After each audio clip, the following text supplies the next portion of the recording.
The 22nd Regional Summit of the Shanghai Cooperation Organization commenced in Samarkand, Uzbekistan. The gathering of the group of 8 nations meet in the midst of escalating geopolitical unrest, which has been mostly sparked by the ongoing conflict between Russia and Ukraine and China's aggressive military posturing in the Taiwan Strait. This year's SCO summit included several nations. However, all eyes were on the Indian Prime Minister, the Russian President and Chinese President. The conversation between Narendra Modi and Vladimir Putin in Uzbekistan's Samarkand was heavily covered by the major American media. American media hailed Narendra Modi on Friday for telling Vladimir that this is not the time for war in Ukraine.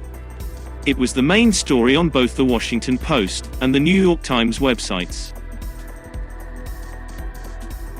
Modi rebukes Putin over war in Ukraine, the Washington Post reported in a headline.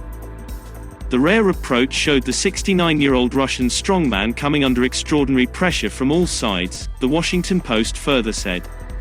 The New York Times said in its headline, India's leader tells Putin that now is not an era for war. On the other hand, the White House said, Russian President Vladimir Putin is isolating himself from the international community, a day after Prime Minister Narendra Modi told him that it is not the time for war in Ukraine.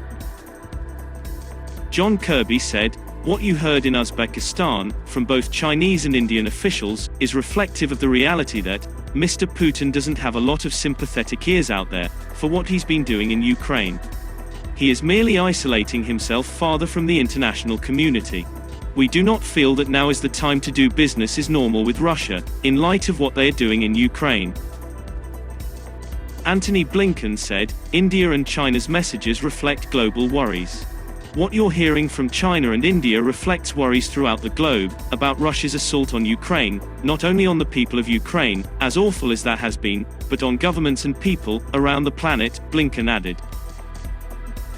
PM Narendra Modi and Russia's President Vladimir Putin hold talks on the sidelines of SCO summit. The tone of the Modi-Putin conversation was amicable, with both leaders pointing to their long-shared history.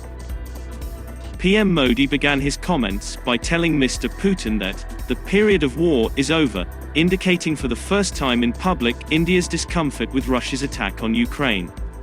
He asked Putin to take the initiative to address the most pressing concerns, particularly for developing countries, which are food security, fuel security, and fertilizers. Putin responded by saying he understood Modi's worries over the conflict. Putin said, I am aware of your opinion on the Ukrainian issue, as well as your worries.